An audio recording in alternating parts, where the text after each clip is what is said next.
At this point, I'm pretty sure YG just has like a copyright on my face. I don't fucking know. Where the members essentially pretend Lisa is a basketball. Hi, welcome to my 87th scandal. There's a music video for this. I mean, Forever Young Could Never. Hi, welcome. My name is Angelina, and today we are going to be discussing Blackpink's comeback with How You Like That. Again! But I've added a bunch of new topics as well as a lot of your suggestions, so make sure you keep on watching. Now, the last video got a copyright claim, and I said I would go down with this ship, and I meant it. I disputed the claim as an act of resilience, even though disputing a claim just sends it right back to the copyright claimant, and then sends it right back to you. Essentially, YouTube's copyright system is bull. At this point, I'm pretty sure YG just has like a copyright on my face. I don't fucking know. But I digress. I could have very well just have left the video up, let it slide, you know, cut my losses, and just accept the reality for what it is. But I'm a petty bitch, so here we are, fighting petty with petty, a never-ending saga between YG and Angelina. I also, for whatever reason, just deleted the re-upload of the video without the copyright claim.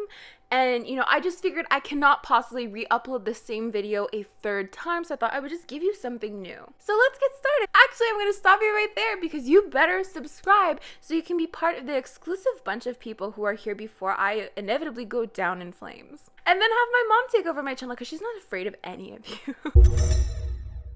Okay, so as we all know, Blackpink have recently made their comeback with How You Like That. Now, after my initial upload of my reaction to the song and my thoughts and everything, I really realized how polarizing the song really was for a lot of people. I personally loved it, but there were a lot of people claiming that the chorus was really empty. Also, a lot of people calling it a kind of Ddu-du, Kill This Love 3.0 type of hybrid, and many people expressing a lot of disappointment towards YG for making us wait over a year for this. Now, I can absolutely agree that YG making us wait this song was really rude, but also look at how much this comeback absolutely blew up. I mean, YG know what they're doing. As much as we all complain, and I love to complain too, but as much as we all complain, I feel like this is actually a super incredibly genius marketing technique. Like, you create this sense of scarcity, I don't fucking care how you pronounce it. But yet every single time they do come back, they're constantly breaking records and blowing up. Like, it's smart. It's genius. Now, if only YG didn't have a history of ruining everything they touch. But that's a conversation you guys are not ready to have. Hi, welcome to my 87th scandal. But I digress. It's really interesting to note that this is a pre-release song. Now, in some ways, I kind of understand why they're calling it a pre-release song, but in other aspects, I feel like this doesn't hold any weight whatsoever. When you're making a comeback after over a year of being gone, I mean, like, people are going to treat this like a title song. It doesn't matter if it's a pre-release or not, like, this is it. This is the comeback, and they are treating it like a traditional comeback. They're not treating it like a normal pre-release song, right? They will be performing this, you know, on music shows. There's a music video for this. I mean, Forever Young Could Never. So just because it's, you know, called a pre-release single doesn't mean that the song can't be able to stand on its own and stand the criticism. And here's the thing, if you don't like the song, that's okay. You're allowed to not like something. You don't have to love everything that your idols put out. So yeah, even though it's called a pre-release single, I feel like it just has more to do with the fact that they're setting us up for more. So it is a song, it is a comeback, it is able to stand on its own, but it's called a pre-release single because they do want us to know that there will be more to come, that this is not it. This isn't the only thing they're going to be giving us, and it better not be! Okay, so I have separated this video into a few different parts. Oh my god, is this still the intro? We're actually going to start with a super deep analysis on the choreography, then moving to all the parallels between How You Like That's music video and all their other music videos and songs, and then styling, and then my final thoughts on the song since I've been able to listen to it like 286 times.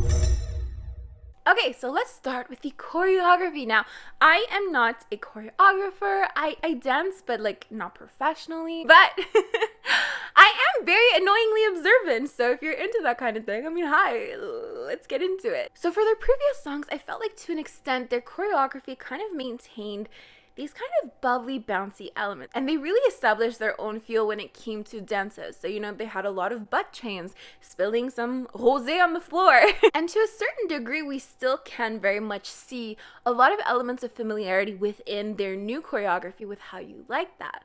But I think it's really in Kill This Love era that we start to see kind of a shift in choreography. Like, the feel of it was admittedly a little bit different, and then their B-side track with Don't Know What to Do also featured kind of different choreography with different feels. It felt a little bit less like Blackpink while still, again, maintaining elements of familiarity. However, I do maintain that How You Like That is kind of the furthest away from Blackpink choreography that they have done thus far. So in terms of how the feel of the choreography has changed, like I said before, their previous choreographies felt a little bit more bouncy, like for example, Boombayah, right? But this feels a little bit more structured, if that makes sense. So kind of like along the lines of Don't Know What to Do. And what sticks out the most to me from this choreography is hands down the chorus. It does maintain some bouncy elements, but it also plays with these quirkier elements, which I feel like Blackpink haven't really experimented with much before. It's something that I feel that they've steered away from in the past. We have a butt dance, this swooshing motion that looks like tons of fun. And of course, this part of the choreography that fans have titled the Angry Sim Walk, which I personally would have titled On My Way to See Some Parrots, but that's just me. But overall, it really allows you to kind of recognize that this is a Blackpink choreography while also having these fresh new elements added to it, kind of a different direction that we've been seeing them go to since Kill This Love. But let's talk about similarities. We all love similarities. I like to kind of think of it as Easter eggs, right? They put it in the choreography so you could be like, oh, I saw that in this song, and it's really cool to see it parallel. So we see in both in As If It's Your Last and How You Like That they both start off with the same formation, with them being in a single file and Lisa at the front. Then we also see this fanning motion that can be seen in Ddu-du, as well as quite a lot of their other choreographies, which kind of ties into the fact that I said in my previous video that they tend to also feature the element of fire quite consistently across a lot of their music videos. Then we have quite a few similarities to Forever Young. This leg motion, this kind of clapping motion. Then of course the kind of arm windmill and the sticking of the leg out. How You Like That's choreography also features this super iconic move from Playing with Fire where the members essentially pretend Lisa is a basketball.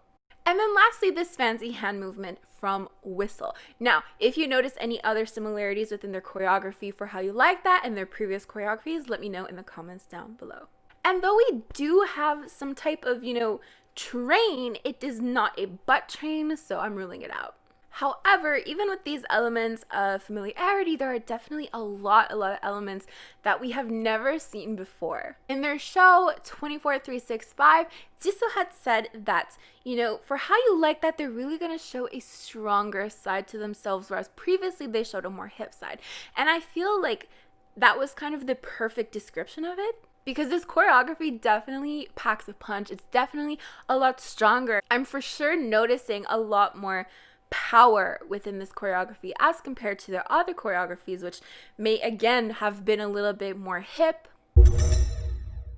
Okay, so now let's move on to parallels and symbolisms to other music videos. So the first thing we can notice with How You Like That is the headless statue. Now, a lot of people thought that the head of this headless statue in How You Like That was in fact beheaded in Kill This Love. So in a lot of these scenes, of course, we see kind of this scene where it blows up, but then, you see the head in the background. So a lot of people thought that the head in the background of Kill This Love was the head for the headless statue in How You Like That.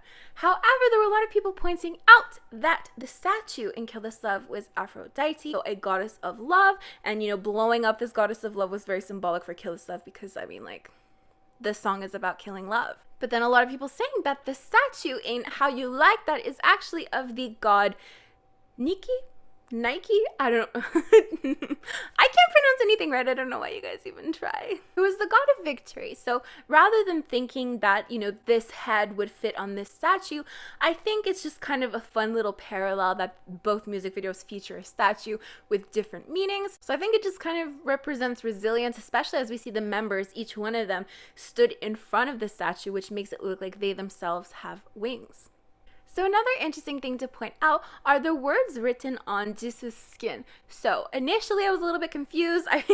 I swore I read something completely different on her arm, but a lot of people have been pointing out that is in fact the 7 deadly sins. So we have lust, gluttony, greed, sloth, wrath, envy, and pride.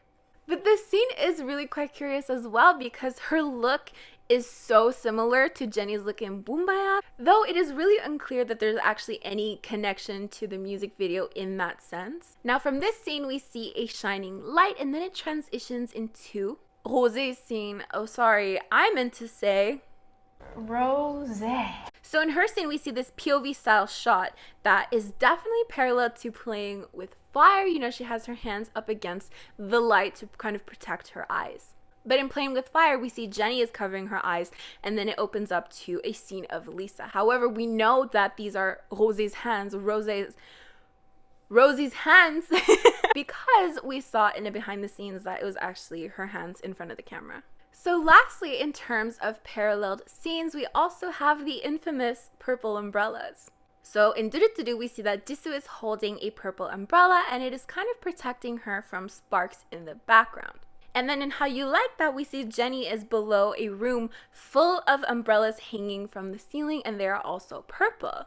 And to kind of contrast the scene, we also see Jisoo embodying these devil vibes, but now the umbrellas have completely burned and there are sparks flying and she no longer needs the protection from the umbrella that we saw in Ddu-du. So you can interpret that however you'd like. Now I know you guys all want me to mention 21, but I'm not going to. But maybe YG really does kind of have a universe, or at least a lot of consistencies, even throughout all of their artists, not just 21. But maybe, just maybe there's this universe in YG where, you know, umbrellas and cars are aplenty. Because I feel like every single music video has some type of vehicle. They even brought cars into the desert for Tableau's music video for Tomorrow. Okay, so now let's move on to some parallels within the lyrics. So for How You Like That, we hear, look at you, now look at me, which my mother has described as braggy. Wow, you think you can trust someone and then they just... Which seems to be paralleled to lyrics in Kill This Love as well, which goes, look at me, look at you, which then also seems to be paralleled yet again in Playing with Fire with, you know, the look at me now. And of course, I had previously mentioned that I didn't understand the parallel to Boombayah because they had said, you know, bada bing bada boom, like we would get it when we heard the song. But then I listened to it with earphones and I was like, oh my God, I get it now. So obviously Lisa's part in the chorus of How You Like That is parallel to Jennie's part in Boombayah, their debut song, where she goes, click, clack, bada bing, bada boom.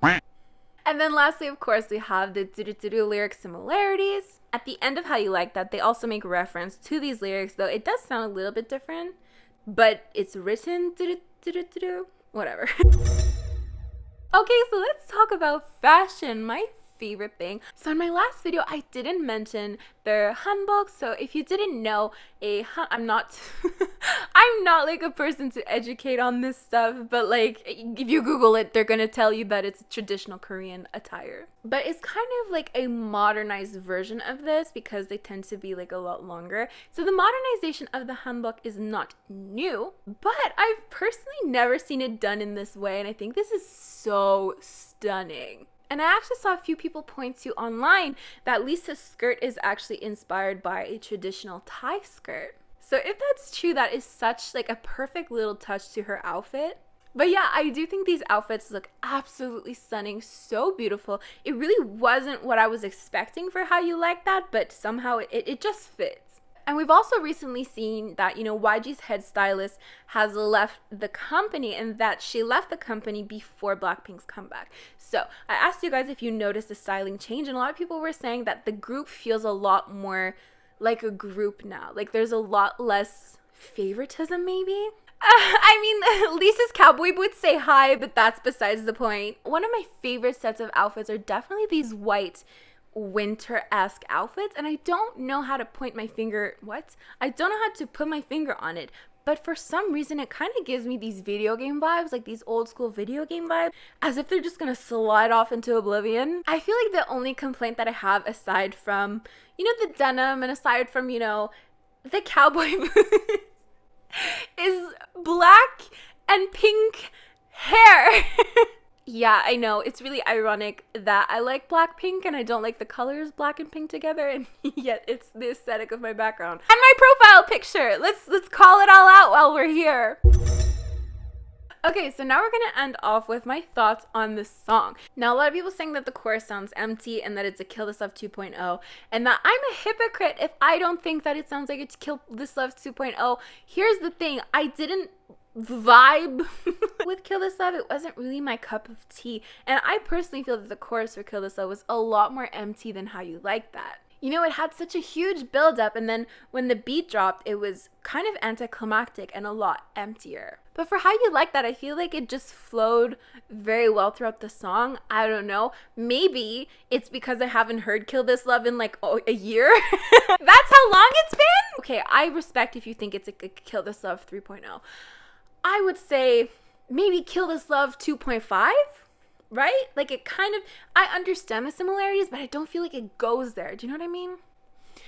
All the G-Idol fans are gonna come after me. Like, you said, oh my god, was Line 2.0 and you're being a fucking hypocrite. Listen, being a 2.0, being a 3.0 is nothing inherently wrong. We see this all the time. There's absolutely nothing wrong with having your own sound. Like, why is it an insult? But you know what? To appease you, let's play some of the parts side by side.